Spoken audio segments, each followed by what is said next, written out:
What's good, everybody? This is your boy jacking off the Go to Jags YouTube. 904 to Bowl City, Duval. We in the fucking building yet again. Guess it's been a while since I've said that. So what we're going to... I feel like I owe you guys this video because I've seen it a lot lately in comments on Awkward Silence. I've seen it, DM'd to me on Instagram and Twitter and shit like that.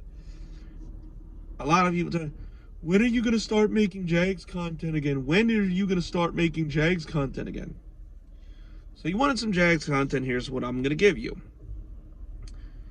One of the reasons why is because, the last time I really did was, around draft time. And then, I think the very last Jags video I did was when centering around the Jags was when CJ Beathard got hurt. And that video right there is pretty much reason why I haven't done anything with the Jags lately. Because as soon as I dropped that video where we thought CJ Beathard got hurt and he was really I don't think it was even an hour after I dropped the video that I found out he's okay. He just has a slight groin injury. He'll be fine. And he got taken away on a fucking cart, and we thought that was the end of him. Like, I had a top 10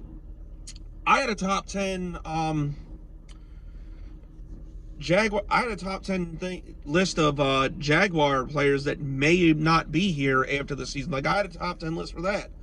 But my luck with that is, as soon as I drop that video, somebody will sign a contract extension or get traded or released and just make their whole presence on that list null and void.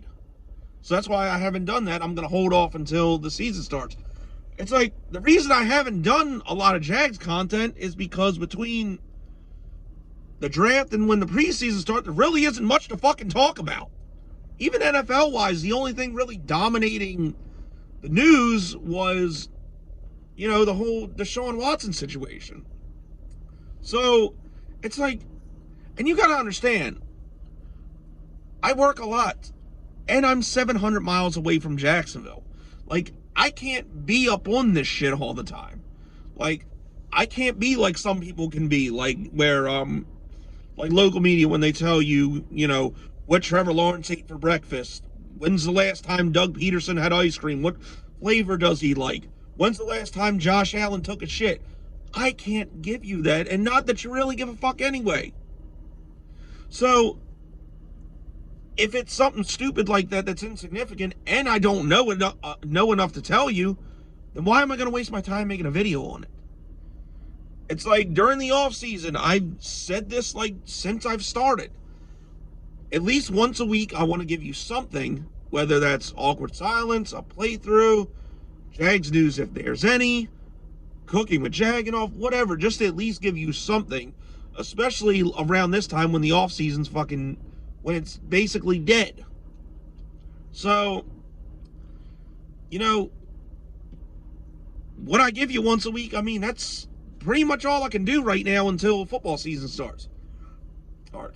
But, however, there's good news. The Hall of Fame game is in 2 days. I think since I've been away, and since, the main live streams I've done have been Awkward Silence, I will, if I am home and I have nothing better to do, I will live stream the game, and I will, do it like the old style, like I did last season with the games. I'll do that for that game, even though I know a lot of that game is going to be fucking atrocious because Trevor Lawrence or CJ Beathard or Travis Etienne, and we're assuming James Robinson isn't playing. I'll do that game because it's going to be pretty fucking atrocious with Jake Luton starting, but I do want to see that game. I want to see how certain guys do. So, I'll probably go live for that. So, I'll give you guys that. And you want some more content, I'll give you a Jags video today because the Jaguars depth chart was released earlier today, and now what I'm going to do is I'm going to just give you a visual of the depth chart, and I'll give you my thoughts about it. So let's go do that. Okay, so this is it, guys. This is the depth chart. This is courtesy of Jaguar Jungle on Instagram. Shout out to them. Um, Sort of what I expected. There are a few surprises. I'll go through it real quick. We'll start just the top and work our way down. Got Marvin Jones behind him on the. Excuse me. Sorry. Marvin Jones, Laquan Treadwell, Jeff Cotton at one side of the receivers. Treadwell's going to be interesting because, Marvin Jones, he had quietly a good year, and couldn't believe his stats before I looked them up. So, yeah, I figured he'd be back. Whether he stays the whole year or not, that's another story. Laquan Treadwell, I think he's got something to prove this year. I think he'll, I wouldn't be completely shocked if he has a breakout year because I think he realizes this is his last shot. So we'll see. Jeff Cotton, I remember him from the preseason last year. I would have liked to have seen more of this guy in the regular season. So we'll see what he does this year. I'm looking forward to watching him play in the Hall of Fame game. Christian Kirk on the other side, Laviska Shenault, Jamal Agnew. You know, I'm sure all of them are going to see a good amount of time. I'm assuming this right here is the slot. Oh, Jesus, hold on that. Sorry about that, guys. Zay Jones, Tim Jones, Kevin Austin. I would have thought Laviska Shenault would have been in the slot, but I guess not. But I'm sure he'll split time in the slot. I'm really looking forward. I've heard mixed reviews on Kevin Austin in the training camp, so hopefully he gets it together. I'm looking forward to watching him play Thursday. And then the O-line, we got Cam Robinson, Tyler Shatley, Luke Fortner is starting at center, which is a good sign. Brandon Scherf and Jawan Taylor. I don't know why Taylor's starting right now, especially because he's been injured. I thought he would have taken that over by now. Or Walker Little would have taken that over by now. And Tyler Shatley starting over Ben Barch is kind of odd to me because I figured Barch would be there. But I don't know. Other than that, pretty much the same. Looking forward to seeing Will Richardson. That should be decent. And then the tight ends, one of them you got Chris Manhertz as a star, which I have no fucking idea why he is because Chris Dick Hurts fucking sucks. I don't even know why he's still here. And then Dan Arnold backing up Evan Ingram. I mean, like I said, this has got to be I don't get that at all because Dan Arnold should definitely be starting. I still think he's our best tight end, even with Evan Ingram. Though I have heard good things about Evan Ingram. But I guess we'll see. Running backs, of course, James Robinson. I mean, I'm hearing that with him, it looks like he might be ready by week 1. I didn't think he would be, but looks like he's recovering nicely. He's practicing even though he's limited. So I don't know. Hopefully that works out. Travis Etienne, him and Robinson, we got both of those guys healthy. That's going to be a good tandem. Snoop Connor, I'm sure we're going to see a lot of him tomorrow. I'm looking forward to seeing what he can do. So that'll be nice. And then quarterback, obviously, Trevor Lawrence and Beathard.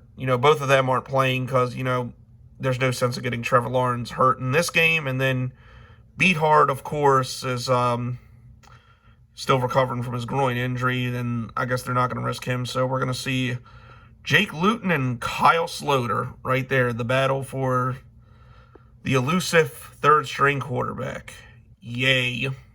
Oh, and I forgot to mention Raquel Armstead's still here, so that's good. So we'll get to see some of him. I liked some of the stuff he did last year, but I'm sure we'll get a good bit of him Thursday.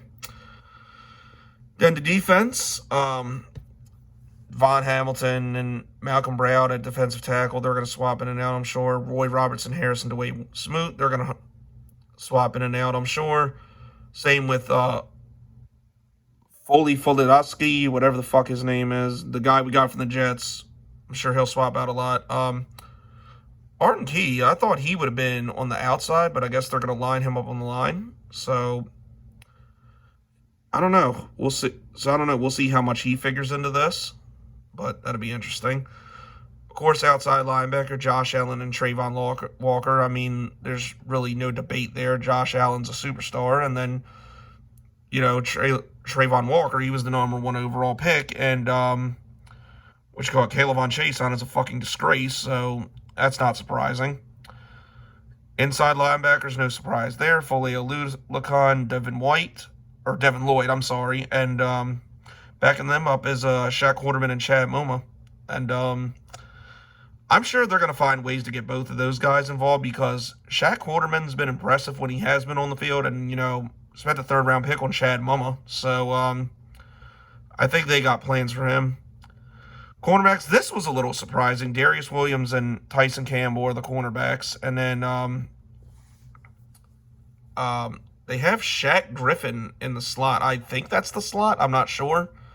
But I don't know. I'm sure they're all gonna fucking have reps at slot, have reps on the outside because all three are pretty good. So yeah, we're pretty deep at corner. And then Trey Herndon, Monteric Brown, this fucking piece of shit, Chris Claybrooks. I hope somebody on here beats him out enough to get cut, whether it's Monteric Brown or Gregory Jr. or whoever the fuck. And then yeah. And then, of course, safety, we got my man Andre Cisco's a starter. Like, I thought they were gonna have Wingard start and like have him earn that or like transition that way, but it looks like he's already starting, which is good to see because Andre Cisco's a beast. He needs to play more, and looking forward to seeing him. Rayshawn Jenkins is still there and starting, and backing him up is Andrew Wingard. And oh my God, I just thought of this. There's like, oh God, no. I hope they're not going to trade Rayshawn Jenkins and have Andrew Wingard start. It's like, just like fucking Daniel Thomas start next to Cisco. God damn it. I just can't escape from this guy, can I? Andrew Wingard, he's just everywhere. He sucks. And of course, kicker Ryan Santos and Elliott Fry. Santos will probably win that job. Logan Cook's the punter. Ross Mestistic is the long snapper. I'm assuming that's what that is. And then Agnew handling kick and punt return duties. So that's what we're working with right now. It'll probably change later, but hey, we'll see. But that's all I got. And as long as everything checks out, I'll see you guys on Thursday for the live stream. And but that's it. That's all, people. This is your boy Jagging Off. Go Jags. Duval till I die. No.